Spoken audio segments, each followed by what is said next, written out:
Innovation na makambo ya mpepo tope aviation na RDC. Compagnie africaine d'aviation CAA na mokuse alela yango minu na nenga kosakana te di ekomande domaine na ye après réception ya premier Airbus A330 oyo CAA yaka nango mikolo eleki yango nde sukisaka masolo ndimela ngai mwana Kongo ke CAA auti lisusu kobambola kokodikoko na ebotu na domaine aérien avec arrivée pe réception ya deuxième avion ya sika Airbus A330. Airbus A330 deuxième frappe yango yo ya mokwake na mapate RDC ya boyebondi melangai ke mon côté na terrain po ezala nanu te ekomi lelo ntimba na nzuzi veut dire mapasa Airbus A330 ba avion ya mokwake ya liboso eyaka yango yo bozwa lix eza nango neti soki omati okita na yo te po confort nango eza na baangle nyonso kobanda na bakiti na couloir na first class na classe économique ebongo bozwa ya mibale yango yo nyonso eza na excellence mpe noblesse moko hors pair boyeba mpe bosimba ke Airbus A330 eza bamarke ya baavion oyo bomondaka na international bakompagnie aérienne de renom mpe crédible nde basalelaka yango bokokuta yango na bamboka lokola Allemagne veut dire na Machaft mpe bapays européen ebele kutu bato ya baaffaire mpe mingi ya minene na monde mingi basalelaka yango mpo na kitoko mpe bopeto na luxe na yango surtout mécanisme ya sécurité eza nango chaque siège ndenge kaka boza komona eza na mwa mini tele oyo kotalela bafilme ennui fatigue okotikala koyoka yango te USB na pointe pour na chargement ba téléphone to pe ba utilité mosusu Airbus A330 ya mibale ya CAA ekomi eza na deux classes first class pour na bino ba grand monsieur na ba grande dame pe ba personnalité misusu ebele avec 36 sièges classe économique pe ezali po na bino bosalaka baaffaire pe bato nyonso baamoureux ba voyage avec 267 sièges mokoka sala voyage na ba meilleures conditions ndenge nanu ezala te avec Airbus A330 ya mibale ya CAA avion ya sika oyo euti kokoma ekwei deja na mabele timba na nzuzi lelo mibale moko te na Congo bana Congo mpe bapaya basepeli oui CAA mfumu na ba innovation deuxième avion Airbus A330 yango ekomi Mardi elam na bota na bino merci pour poser belle bossa ba télévision na bino pona kolanda info lingala journal ya peuple pona peuple to fongola journal pona bino que na cité ya Union africaine ya mbaki bongo mokola lundi 31 octobre table ronde République démocratique du Congo na Nigeria sous le patronage ya chef de l'État Félix Antoine Tshisekedi Tshilombo. Reportage. Cité ya Union africaine na Kinshasa et yambaki lundi 31 octobre table ronde Nigeria RDC na patronage ya président de la République Félix Antoine Tshisekedi Tshilombo. Thème na yango ezalaki ba opportunité ba modèle pour la création ya ba champions nationaux congolais. Rencontre d'affaires oyo ezalaki bongo na parrain ancien président ya Nigeria Olusegun Obasanjo ye ayaki na RDC et longona une vingtaine ya ba businessmen ya Nigeria pour na partager l'expérience na bango et longo na ba congolais. Directeur général ya ANAPI Agence nationale pour la promotion des investissements Anthony Kinzo et longo na ministre congolais ya finance Nicolas Kazadi ba dressaki successivement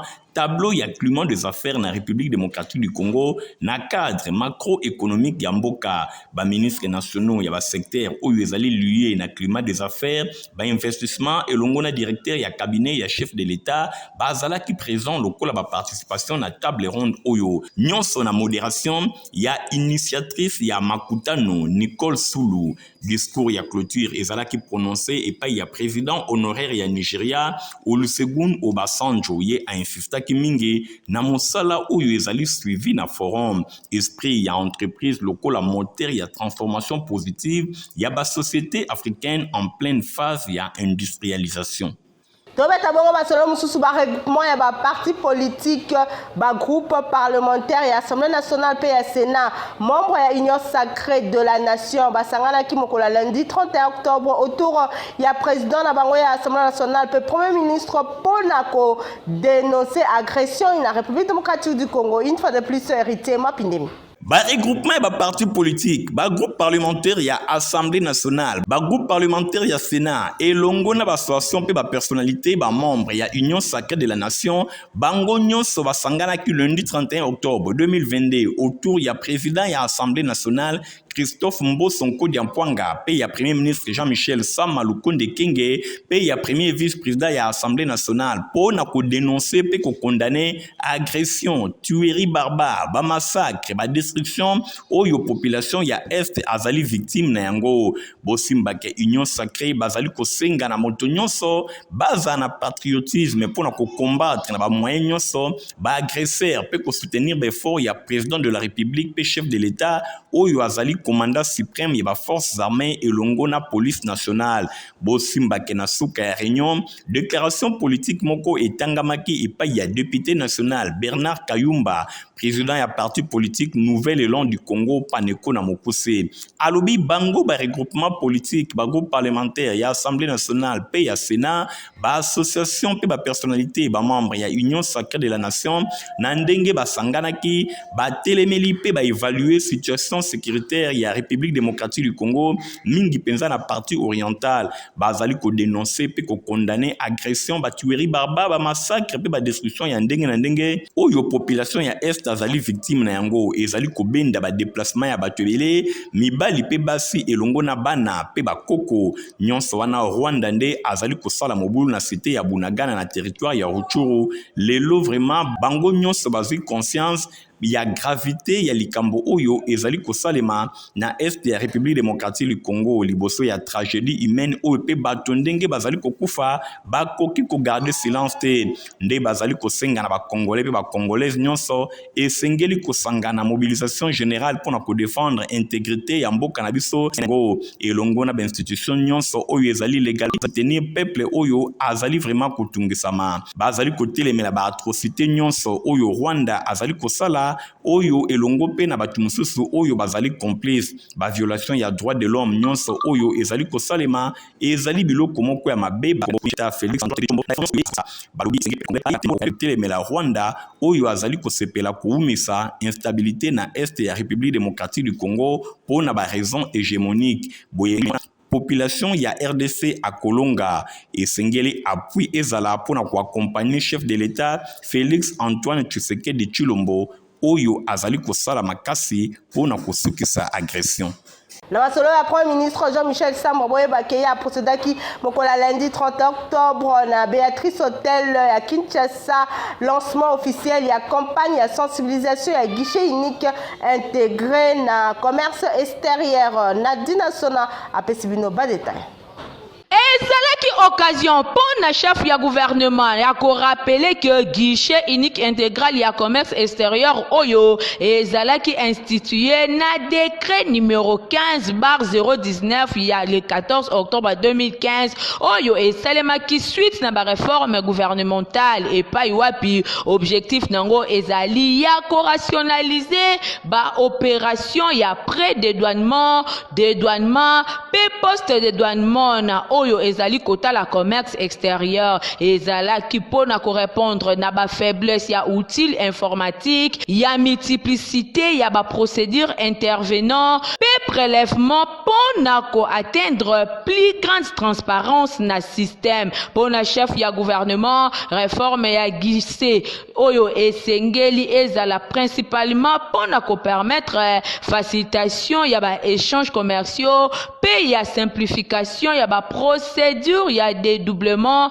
pona mbala liboso ya ko assainir ba climat ya ba affaire pe ba investissement ya mibale ko faciliter commerce extérieur na ko amélioraka ba procédure na ba intervenant pona ko stimuler croissance économique pe ya misatu pona ko maximiser mobilisation ya ba recette. Premier ministre a indiqué que depuis lancement ya réforme oyo plus particulièrement na accession na ye na tête ya gouvernement ye na équipe na ye bazui engagement ya ko s'impliquer pour na réussite nango pour na ko soutenir vision ya président de la République Félix Antoine Tshisekedi Tshilombo oyo arandaki hommage le plus différent différents pamba te aza kotenir selon ye ko améliorer climat ya ba affaire na Congo Kinshasa pour na chef ya gouvernement bon nombre ya ba acteurs étatiques pe privés baza ko s'interroger lisusu pour na ba enjeu ya réforme oyo pe pour na impact réel na amélioration ya ba service oyo ezali rondi na ba usager pamba te yango eza ko expliquer quelques résistances pe ba hésitation na mise en œuvre nango. Sama Lukonde a renseigné que na mokolo ya lelo ba avancée significative pour na plan réglementaire oyo réforme yango eza ko nécessité implication ya bato nyonso pour na ko optimiser ba recette bosimba ke comité ya pilotage ya gise eza composé et pas ya ministre d'État na charge ya budget, ministre ya commerce extérieur pe ministre ya ba transport pe voie ya communication. Na masolo ya Premier ministre tout kala kaka na masolo na epo na kommission le Premier ministre Jean-Michel Samba ya yambaki mokola lundi 30 octobre na primature deux athlètes congolais au baponi bango après tirage au sort comme ambassadeur ya République démocratique du Congo na 9e jeu ya francophonie kaka le même jour que Premier ministre ya procédé à une séance de travail na caucus et ba députés nationaux ya Nord Kivu. Reportage Nadina Sona. Et salemaki na présence ya ministre ya intégration régionale Didier Mazenga pe directeur ya comité ya pilotage ya baje ya francophonie Isidore Kwanza liboso kuna bakendaki ko représenter premier ministre na cérémonie ya tirage au sort oyo e aboutur na choix ya des compatriotes na Kinshasa. Ministre ya intégration régionale a jugé bon ya koya ko présenter bango lelo et pas ya chef ya gouvernement na qualité na ye ya superviseur ya comité ya pilotage ya ba 9e jeu ya francophonie boye bakede compatriotes oyo babimi lokola ba ambassadeur ezali bongo Claude Makelele pe Didier Mbenga des athlètes congolais oyo baponami kitoko na république pour ete bakoma ba ambassadeur ya ba 9e jeu ya francophonie au cours ya tirage au sort oyo ezalaki organisé samedi 29 octobre 2022 na Kinshasa et pa yo pi bakendaki ko représenter premier ministre chef ya gouvernement na activité oyo et pas yuapi tirage au sort et salemaki maître Didier Mazenga aza kotenir na ko accompagner bade athlètes oyo et pas ya premier ministre pe ko sala rapport na qualité na ya superviseur ya ba 9e jeu ya francophonie avant que des ambassadeurs ya RDC oyo ba regagner ba milliers de travail na bango na occurrence ya ba États-Unis pe ya France boye bake cahier de charge na bango ezali ko exister déjà pour na ba 9e jeu ya francophonie à chaque fois que bakozala na bosenga na bango bakobanda koya mpango na cadre ya organisation ndenge maître Didier Mazenga atalisaki tour à tour bazwaki maloba boye bake Claude Makelele oyo akomi ambassadeur ye atalisi esengo na ndenge ayambami kitoko et pas ya premier ministre et pas yuapi a rassurer achèvement ya ba infrastructure prévue avant lancement ya ba 9e jeu ya francophonie na ngambo ya Didier Mbenga ye a constaté kaka sur terrain atalisi ko rassurer que réussite ya organisation ya ba jeu ya francophonie na RDC et kosimba kitoko boye ba ke République démocratique du Congo a organisé 9e jeu ya francophonie pendant une dizaine oyo ekobanda du 28 juillet au 6 août 2023 kaka le même jour wana bosengeli koyeba ke premier ministre Jean-Michel Samba Lukonde Kenge ayambaki kokisi ya ba députés nationaux ya Nord Kivu et pas yoapi liboso ya bapandisango président na bango Mwanza Amidi Singoma atalisaki ndenge bayambaki bango kitoko et pas ya premier ministre et pas yoapi balobeli situation humanitaire na regard ya ba déplacement ya population suscité na agression rwandaise te premier ministre pona koyoka bango pe ko répondre bango positivement na bajour oyo ezali koya ba kozala na possibilité ya ko travailler na ministère ya ba affaires sociales pe aide humanitaire pona ko planifier aide d'urgence oyo esengeli ezala acheminer na ba population. Vincent Kagera, ambassadeur ya Rwanda, oyo azalaki expulsé na République démocratique du Congo ya zonga ki mokola lundi 31 octobre na nzela ya Brazzaville. Bolanda reportage oyo. Na nsima ya bosenga ya conseil supérieur ya défense oyo ezalaki présidé epai ya chef de l'état Félix Antoine Tshisekedi Tshilombo ndenge basengaki na gouvernement ayeba na koexplice ambassadeur ya Rwanda na République démocratique du Congo Vincent Karega. Boye Vincent Karega azwaki lettre na ye mokolo ya lundi 31 octobre nde atikaki ville ya Kinshasa capitale ya République démocratique du Congo po na kozonga na mboka na ye Rwanda alekaki bongo na nzela ya Brazzaville. Bosimbake République démocratique du Congo a expulsé ambassadeur ya Rwanda oyo ezali kaka po na raison ya insécurité to instabilité oyo Rwanda azali ko occasionner na est ya République démocratique du Congo. Rwanda alingi kimia soki mokete, Rwanda azali ko sala mobulu na tina wana République démocratique du Congo nde akani ko kata ba relation diplomatique elongo na Rwanda pambate Rwanda alingi koyoka voie ya diplomatie te azali kopona kaka nzela ya mobulu pe ya guerre nde na tina wana Vincent Karega atiki République démocratique du Congo azongi deja na mboka na ye wana ezalaki na demande ya conseil supérieur ya défense ya République démocratique du Congo na ndenge basengaki gouvernement nde gouvernement abandi deja kozwa ba mesure ya ndenge na ndenge par rapport ya voisin na ye Rwanda oyo alingi kimia te. Na masomo msuba ke population ya ville ya Goma na province ya Nord Kivu basala ki marche pacifique mokola lundi 30 octobre pour na kolobela agression ya République démocratique du Congo baza victime na yango et pas ya Rwanda. Héritier Mapindemi bare population ya ville ya Goma batambola ki lundi 1 octobre na balabala po na kotelemela agression oyo République démocratique du Congo azali victime na yango. Population ezalaki pacifique balobi non bakendaki tu na petite barrière et pas wapi et kaboli Rwanda na République démocratique du Congo loyembo na monoko bazali koyemba ba chant patriotique po na kotalisa attachement na bango nyonso na République démocratique du Congo. Agression ya Rwanda esengeli esila basengi na communauté internationale esengeli a condamner pe a sanctionner Rwanda elongo na Paul Kagame po na makambo nyonso oyo bango bazali kosala. RDC ezali pays ya kimia akoki ko subir biloko nyonso oyo te. Injustice ya boye na silence ya communauté internationale ezali eloko moko ya malamu te. Population ya ville ya Goma bazali komona mabendenge population bazali ko se déplacer en masse nyonso wana pona kokima ba tuerie pe ba massacre ebelebele oyo ba rebelle to ba terroriste bazali kosala na est ya RDC bango bazali appuyer epai ya Paul Kagame ya Rwanda. Population alobi biloko ya boye esengeli esila bakosepela na yango soki mokete République démocratique du Congo ezali mboka moko ekoki kokabwana soki mokete. Mongongo ya population etombwami ezali pona ko interpeller communauté internationale ayeba na ko agir par rapport ya makambo ezali koleka na est ya République démocratique du Congo surtout ndenge cité ya Bunagana eleki lelo 3 mois mobimba ezali kaka na maboko ya ba rebelle pe ba terroriste. Compagnie africaine d'aviation CA a présenté l'avion Airbus A330. Reportage.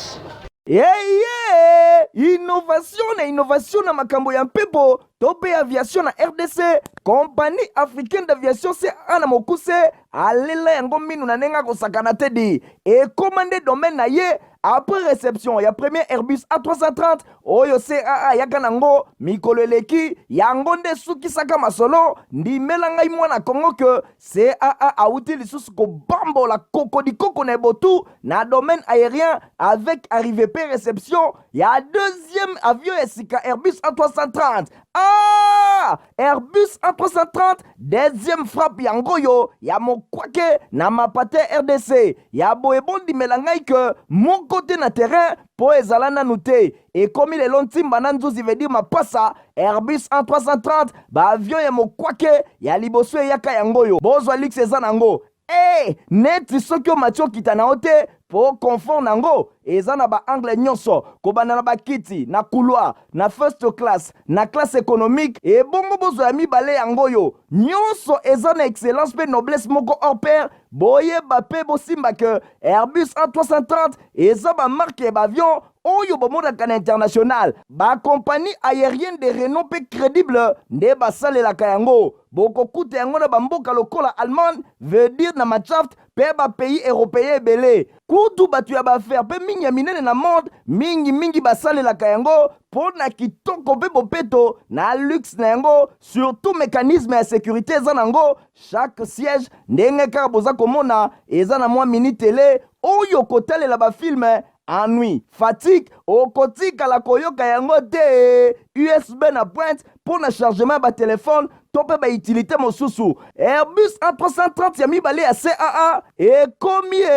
eza na deux classes first class pour na bino ba grand monsieur na ba grande dame pe ba personnalité misusu ebele avec 36 sièges classe économique pe ezali pour na bino bosalaka baaffaire pe bato nyonso ba amoureux ba voyage avec 267 sièges mokoka sala voyage dans ba meilleures conditions ndenge nanu ezala te avec Airbus A330 ya mibale ya CAA avion ya sika oyo euti kokoma ekwei deja na mabele timba na nzuzi lelo mibale moko te na Congo bana Congo pe bapaya basepeli ah oui CAA mfumu na ba innovation deuxième avion Airbus A330 yango ekomi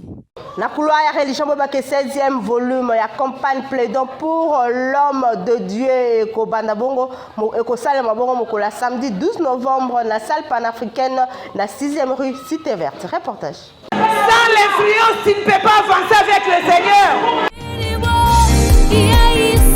Hey, 16e volume ya campagne de prière plaidant ensemble pour l'homme de Dieu PEH de la Mokuse lisanga monene oyo ya mabondeli na tina ya basali na Nzambe ezali kosepela 7 ans d'existence na bango pe 16e volume na mama na likambo etumbelo po na Nzambe epai wapi basali na Nzambe bakodefile po na koya kopasola pe kote ya sango malamu ya Yesu Kristu ba orateur ekozala bongo révérend apôtre Walo Muchenga Malachi référent pasteur Clément Kankonde pe hôte ya Milulu ezali bongo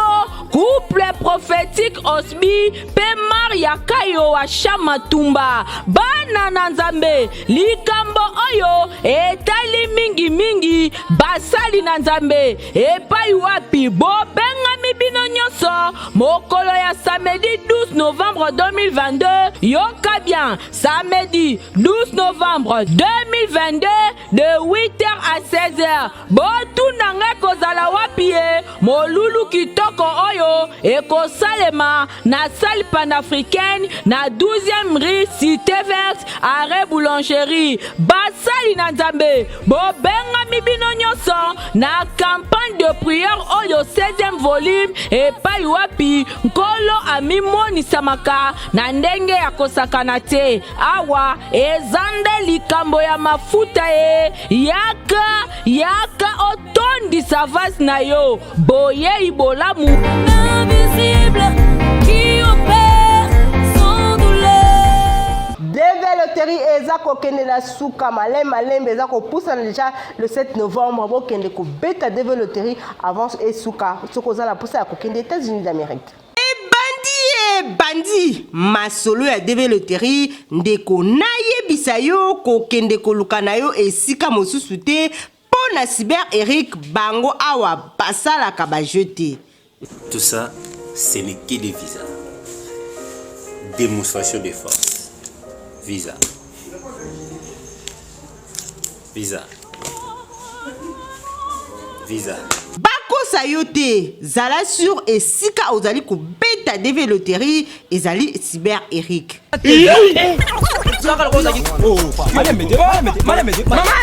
Madame, Papa, nga comme nga iko tenga comme nga trafe yo ben iko pani. Yo na Ricky Grave. Nga te pardon. Yo alobe changer ki yo. Kingasani. Ana victoire semi barrière. Kitambo. Papa sana biso. Ba on nesko e ba ye kuna ba bisa nga on na beta ngondi pe tegi. Mama Attention. Yo moto oza na libanda ya mboka. ADG Eric Mwamba alobi ko banga na yote okoki ko beta DV loterie na Cyber Eric. Ane oyo ko beta DV loterie eza nango kaka ndenge to mesana ko beta na $5 mais l'avantage ezali ebele et surtout ce que vous gagnez yeba yango prise en charge ezali ata oza na ndeko na États-Unis te biso to ko supporter to ko pesa yo logement. Cyber Eric zwa bango na ba adresse oyo. Toza na quartier ena Kimbuta. Ingo kende États-Unis. Beaucoup ma famille ba américain bana tchango za na Nselema Luku ozali en face ya entrée Kimbuta ba awa botu nanga na za wapi naza na limité na 11e rue référence INPP soko komi kaka na limité 11e rue eza place ko bunga te tuna kaka agence de voyage Eric Travel eza wapi awa bisika tozali eza sika ko bunga te outi pen mimosa matadi kibala soko komi kaka na magasin Kitambo magasin tuna kaka agence de voyage Eric Travel mutu nyonso aza wana akolakisa yo transport nyonso kozwa bisika bizwami yo yebisa bango batika yo na victoire soko komi na victoire kaka na place des artistes eza bisika kobunga te mutu nyonso kokuta wana tuna ye kaka agence de voyage Eric Travel eza wapi akolakisa yo tala yango wana na station Angel Eric Travel bana victoire awa na commune ya Kalamu bisika ya kobeta DV loterie baza sérieux bakobetela yo DV loterie sima mikolo o gagné na tindi yo na agence de voyage Eric Travel epa ya ADG Eric Mwamba soko kei kuna etali yo awa nde sika batu bazo gagné pe bazo koma ba américain. Na matolo esali sport bo bakia Cyber Club et beta ki mokola lundi 30 octobre deuxième victoire na ye na Lina Foot bango balonga ki Dauphin Noir ya Goma 1-0 reportage. Lundi 31 octobre, na stade de martyr de la Pentecôte, Vecleb Ayambaki AS Dauphin Noir ya ville ya Goma na province ya Nord Kivu et salaki occasion pour na AS Vecleb aye bana kobeta match na ya mibale ya championnat ya Ligue nationale de football édition 2022-2023.